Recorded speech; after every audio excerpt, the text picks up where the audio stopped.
Welcome dear students. आज की video में हम लोग एक्सरसाइज 1.1 के क्वेश्चन नंबर 2 और क्वेश्चन नंबर 3 को सॉल्व करेंगे। क्वेश्चन नंबर 2 को सॉल्व करने से पहले हमें यूक्लिड डिवीजन लेमा पर एक नज़र डालनी होगी। पहले यूक्लिड डिवीजन लेमा को समझेंगे बहुत ही ईजी लैंग्वेज में। अगर आपने क्वेश्चन नंबर 1 की वीडियो नहीं देखी है, लिंक डिस्क्रिप्शन में दिया गया है, लिंक पे क्लिक करके आप डायरेक्टली उस वीडियो को देख सकते हैं। तो चलिए यूक्लिड डिवीजन लेमा पे एक नज़र डालते हैं। यूक्लिड्स डिवीजन लेमा क्या कहता है? Given positive integers A and B. आपके पास होंगे दो पॉजिटिव इंटीजर्स आपके पास होंगे ए एंड बी। कोई भी दो पॉजिटिव इंटीजर्स आपके पास होंगे। There exist unique integers Q and R. और ये आप जानते हैं, क्वेश्चन नंबर 1 में भी आपको मैंने बोला था, Q for quotient and R for remainder. A और बी जो हमारे पास है, A is dividend whereas B is divisor. और हमारे पास ये एक रिलेशन बनती है, सेटिस्फाई होती है, A is equal to B Q plus R. ये तो आपको पता है। जैसे हमारे पास यहाँ पे दो पॉजिटिव इंटीजर्स हैं 3 एंड 6। इस केस में हमारे पास ए क्या होगा 6 और जो छोटा नंबर है इट इज़ बी। जब हम इस 6 को डिवाइड करेंगे, यानी ए को डिवाइड करेंगे बी से, 3 से जब हम इसको डिवाइड करेंगे 3 2 आर 6, तो यहाँ पे ये चारों चीज़ें आ गई। ये जो 3 है हमारे पास इट इज़ बी, ये जो 2 हमारे पास है इट इज़ क्यू क्वोशिएंट, और ये जो 0 लास्ट पे हमारे पास बचा इट इज़ रिमाइंडर, और ये जो 6 है बड़ा नंबर जो है जिसे हम डिवाइड कर रहे हैं that is A is equal to B Q plus R. अगर यहाँ पे आप देखोगे तो यहाँ पे आर की वैल्यू क्या है 0 और बी की वैल्यू क्या है 3, क्यू की वैल्यू है 2 और ए किसके बराबर है 6 के बराबर। जो दो नंबर आपको दिए गए हैं उनमें से बड़ा ए होता है जनरल फॉर्म में, और छोटा जो है डेट इज़ बी। याद रखें हमेशा बी और क्यू आपस में ज़रब में होंगे, यानी क्यू के साथ जो नंबर होगा वो आपके पास होगी बी की वैल्यू। यहीं से आपका क्वेश्चन नंबर 2 जो है वो सॉल्व होगा। अब आगे इम्पॉर्टेंट चीज़ है 0 is less than or equal to R is less than B. इसका मतलब ये है कि ये जो रिमाइंडर होगा आपके पास, रिमाइंडर हमेशा इस डिवाइज़र से यानी बी से छोटा होगा। जैसे यहाँ पे रिमाइंडर 0 है और बी की वैल्यू क्या है 3, तो देखिए रिमाइंडर बी से छोटा है, 3 से छोटा है, 0 है, तो रिमाइंडर की वैल्यू अगर हमारे पास बी की वैल्यू 3 है तो रिमाइंडर 0 भी आ सकता है, या 1 आ सकता है, या 2 आ सकता है। देखिए 1 और 2 का मैं केस दिखाता हूँ। अगर हमारे पास दो नंबर दिए गए हैं 7 और 3, तो ए हमारे पास 7 है और बी जो है इट इज़ 3, 3 2 आर 6, तो यहाँ पे रिमाइंडर क्या आया 1। देख लिया आप लोगों ने, ठीक है, 1 भी आ सकता है। दो नंबर और लूँगा 8 और 3, फिर से 3 से डिवाइड करेंगे 8 को, 3 2 आर 6, रिमाइंडर क्या आया 2। यानी जब भी आपके पास b की वैल्यू 3 होगी तो रिमाइंडर आपके पास 0 आ सकता है, या क्या आ सकता है 1 आ सकता है, या 2 आ सकता है। इसी तरह अगर आपके पास b की वैल्यू 4 है तो रिमाइंडर या तो 0 हो सकता है, या तो 1 हो सकता है, या तो 2 हो सकता है, या 3 हो सकता है। मगर याद रखिए हमेशा क्यू के साथ आपका कौन होगा मल्टीप्लिकेशन में b। तो क्वेश्चन नंबर 2 में आपको b की वैल्यू खुद ब खुद दिखेगी। बस ये बात आप माइंड में रखिए और आपका सवाल तुरंत हो जाएगा। अब आराम से सवाल को पढ़ते हैं। Show that any positive odd integer, एक तो पॉजिटिव इंटीजर और दूसरा ऑड, ऑड मतलब हो गया which is not divisible by 2, is of the form, इस शक्ल में होगा 6 क्यू प्लस 1, या 6 क्यू प्लस 3, या 6 Q plus 5, where Q is some integer.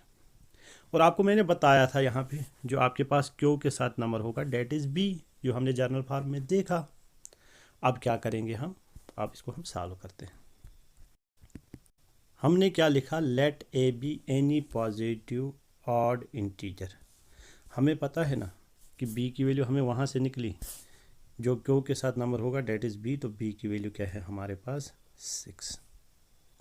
अब हमें पता है a is equal to B Q plus R, b की वैल्यू 6 है, बी क्यू प्लस आर।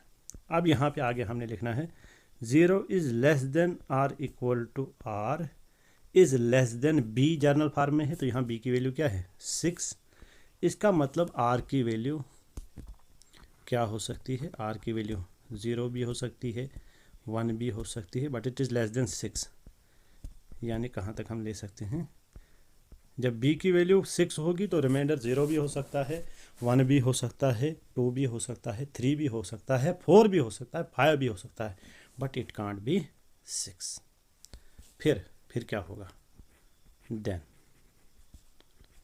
ये जो हमारे पास a की वैल्यू है, हमें पता है a is equal to B Q plus R, तो b की वैल्यू हमें पता है 6 क्यू प्लस आर की वैल्यू कितनी हमारे पास 0 भी हो सकती है, या तो ऐसे लिख सकते हैं हम,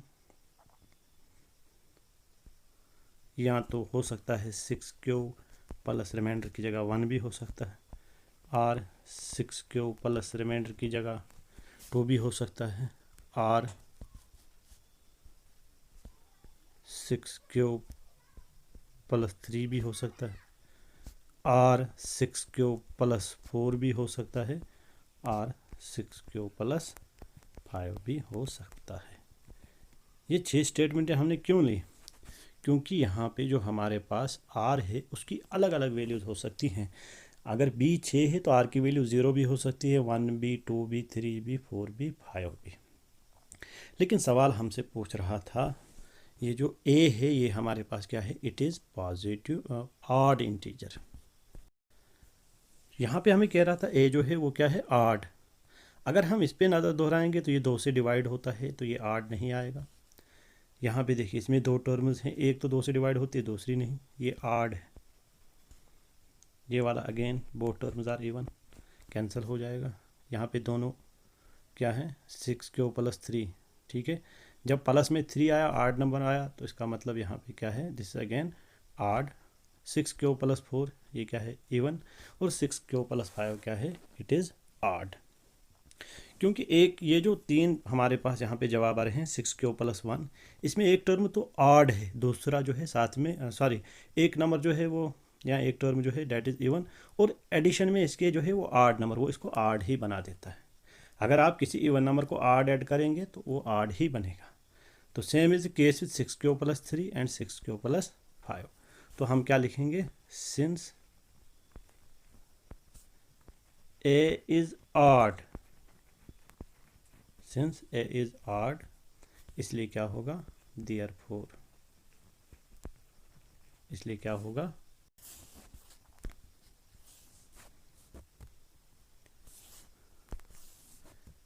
ए इज इक्वल टू 3 ही वैल्यूज निकल के आए, 6 क्यू प्लस 1 और 6 क्यू प्लस 3 और 6 क्यू प्लस 5। ये ध्यान में रखें, यहाँ पे 2 टर्म्स हैं, the first one is even और यहाँ पे एडिशन में है ऑड नंबर, तो ये ऑड ही बनेगा। Same is the case here, it is again odd. ये जो यहाँ हमारे पास है इट इज़ अगेन ऑड। अब एग्जांपल के थ्रू समझते हैं। अगर हमारे पास एक इवन नंबर है 4 प्लस अगर मैं इसको ऑड नंबर करूँ 1, तो ये क्या बनेगा 5, it is an odd number, ठीक है।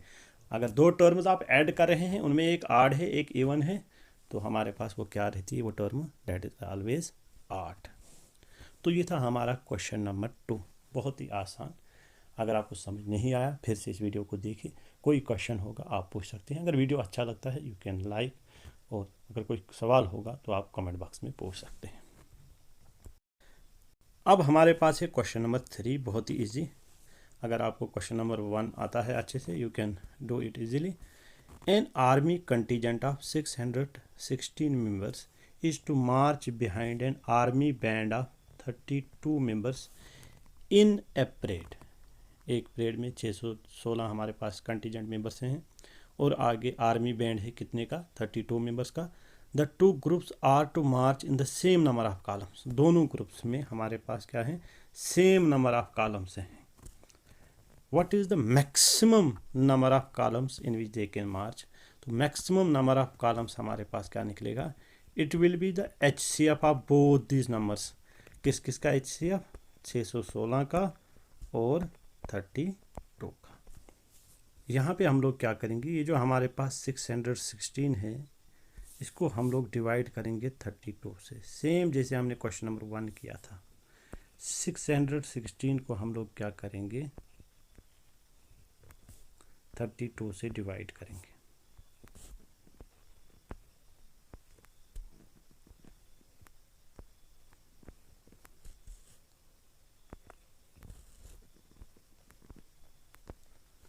डिवाइड करते करते हमारे पास यहाँ पे जो रिमाइंडर है वो क्या बचता है 8, और क्वेश्चन क्या आता है 19।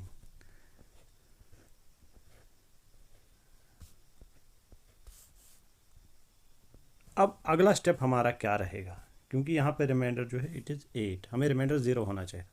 अगले स्टेप में जो पहले स्टेप में हमारे पास डिवाइज़र था 32, इसको किससे डिवाइड करना है, ये जो पहले स्टेप में रिमाइंडर हमारे पास है डेट इज़ 8, 8 4 32, तो रिमाइंडर क्या बचेगा यहाँ पे 0। हमारा सवाल यहीं पे ख़त्म हो गया।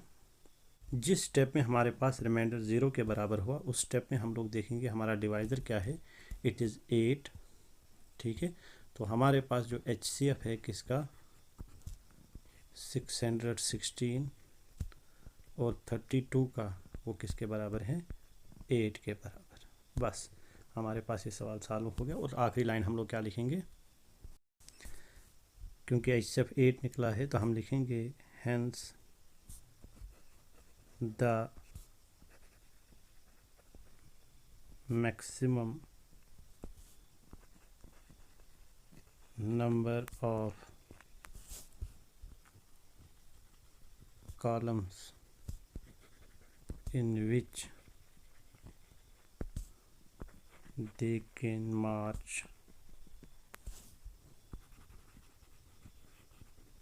is क्या है हमारे पास 8। हमें क्या निकालना था HCF, और लास्ट पे हमने ये लाइन लिखी जो सवाल में पूछा गया था। तो ये था आज का वीडियो। पसंद आया होगा तो लाइक कीजिए, कमेंट कीजिए। वीडियो देखने के लिए बहुत बहुत धन्यवाद।